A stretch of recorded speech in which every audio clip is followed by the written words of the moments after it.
Die Hard isn't just a Christmas movie. It's a cinematic miracle. Everyone thinks they know Die Hard. You know the catchphrases, the explosions, the iconic white tank top.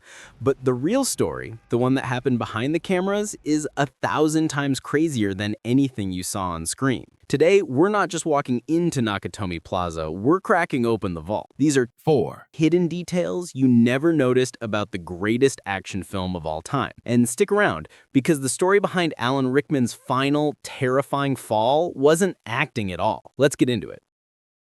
Number 1, the German terrorists weren't really speaking German. This is one of the coolest hidden details that completely changes how you see the villain. This is something else.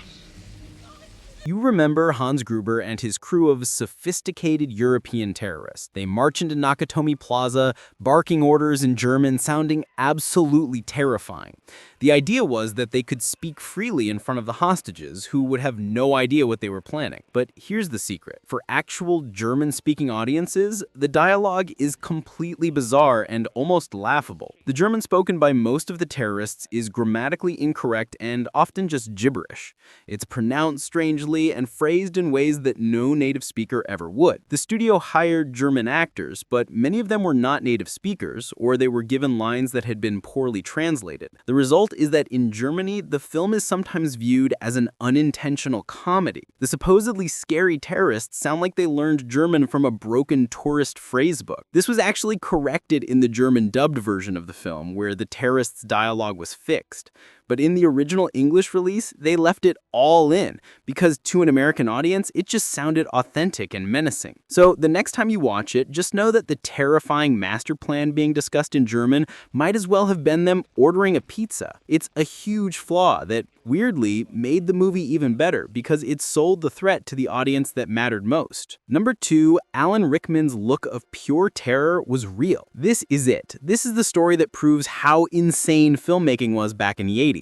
It's the single greatest happy accident in action movie history. Think about the end of the film. Hans Gruber hanging from the skyscraper, clinging to Holly's watch. McClane unclasps it, and Hans falls backward in slow motion, his face a perfect mask of shock and terror before he plummets to death. That look on Alan Rickman's face, that wasn't acting. That was the genuine, heart-stopping fear of a man who was just dropped unexpectedly from a great height. The stunt crew had built a 21-foot-high model of the Nakatomi building ledge. The plan was for Rickman to fall backward onto a massive airbag below. The stunt coordinator told him that he would be dropped on the count of 3, but to get a truly authentic reaction, the director, John McClane, secretly told the stunt guys to drop him on the count of 1. So when Alan Rickman was expecting 1, 2, 3, he instead got 1, and then the floor disappeared beneath him. The camera captured his split-second, unfiltered panic as he was released into the air. That's what you see in the final film. They only had 1 take to do it, and that single moment of betrayal by the film crew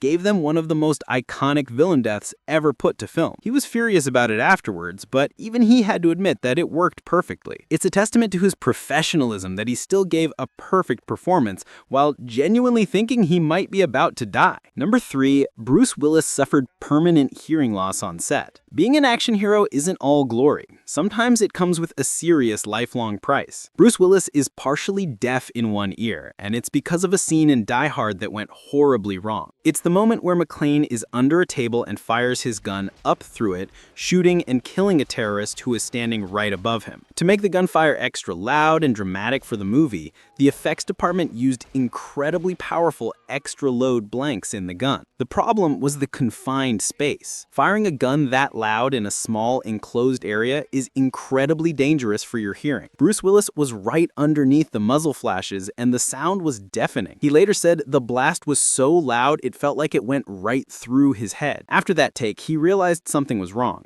He had lost a significant amount of hearing in his left ear. The damage was permanent. He has said in interviews that he has about 2/3 hearing loss in that ear and has to ask people to speak up constantly. So when you see John McClane wincing in pain after a loud explosion or a round of gunfire, that's not just acting. It's art imitating a very painful reality. He gave a piece of himself to that role, literally. And it adds another layer of realism to his gritty, worn-down performance as a hero who is constantly in pain. Number 4. Nakatomi Plaza is a real building, and it was still under construction. One of the most iconic characters in the movie isn't a person at all. It's the building. Nakatomi Plaza feels like a real place. A maze of corporate offices, elevator shafts, and ventilation ducts. That's because it was a real place. The building used for filming is the Fox Plaza in Los Angeles, which happens to be the headquarters for 20th Century Fox, the studio that made the movie. If you enjoyed this, I'm going to be posting a lot here. I would greatly appreciate it if you could subscribe. Thanks for watching.